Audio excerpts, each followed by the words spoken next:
What's going on, people? In today's video I'll be giving you the most slept on secret.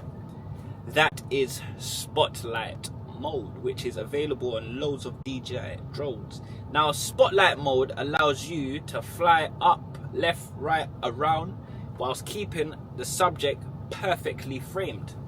Now this is perfect for cinematic orbits, tracking shots, and when you want movement whilst keeping the subject framed perfect. So that's flying with movement without worrying about losing your subject.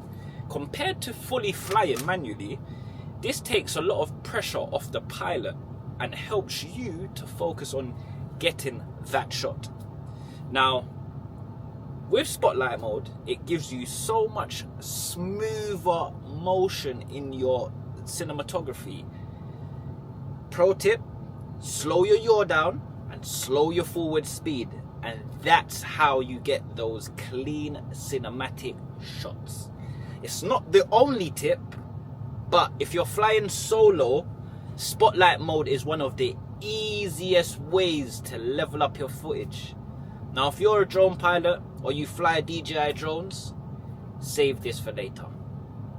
Thank you for watching.